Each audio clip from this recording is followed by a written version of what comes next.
Hey, what's up, guys? I'm gearing up to go to the Steelers versus Giants game later on in New Jersey. But before I go there, I just wanted to handle a little bit of business going on in the NFL and down in Miami. So Ryan Tannehill got hurt. Now, I don't know the severity of his injury. I don't know how long he's going to be out. But they're saying it's something that's extremely serious. I recognize this happened last week, so I'm a little bit late to the party. And they ended up signing Jay Cutler.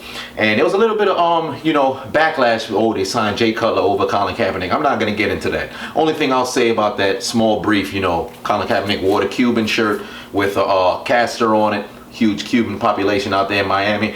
It makes sense. Now, with Cutler, them signing it, a lot of people saying, they're going to tank the entire season. Why would you bring in Cutler? There's two things about Cutler. Now, the one thing I'll never forget about Cutler is 2010 NFC Championship game going against Green Bay. I wanted the Bears to win because Pittsburgh was going to beat the Jets and go to the Super Bowl, which they did. Ultimately, they ended up losing to the Packers. But if they played the Bears, without question, that's Lombardi number 7. But what happened, I believe it was the second quarter, Jay Cutler gets hurt, goes into the locker room, comes out, he's on the exercise bike.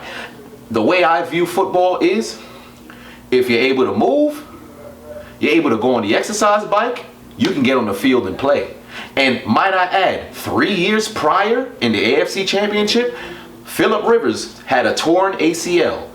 He tore his ACL, I believe it was against the Colts the week before.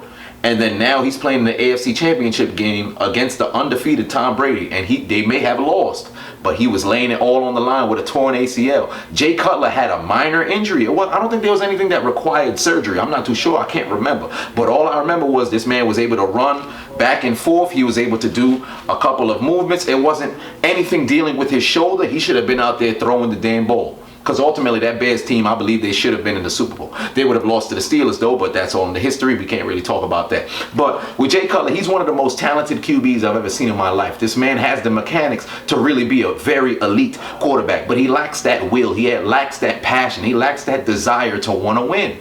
That's why he hasn't won where he's at. I believe he's like 68-71 as a starter.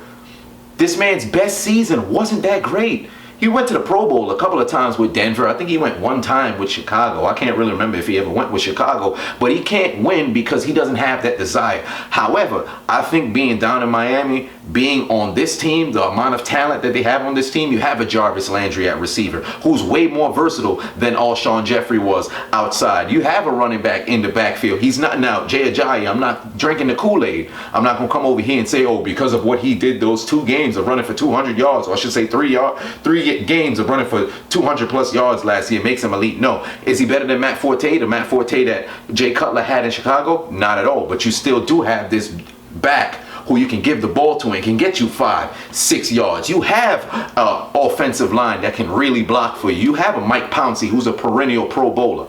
All right, you got a tight end who's up and coming. You got some receivers in the slot. He got people to work with him, and on top of that, he did have his best career year under Adam Gase.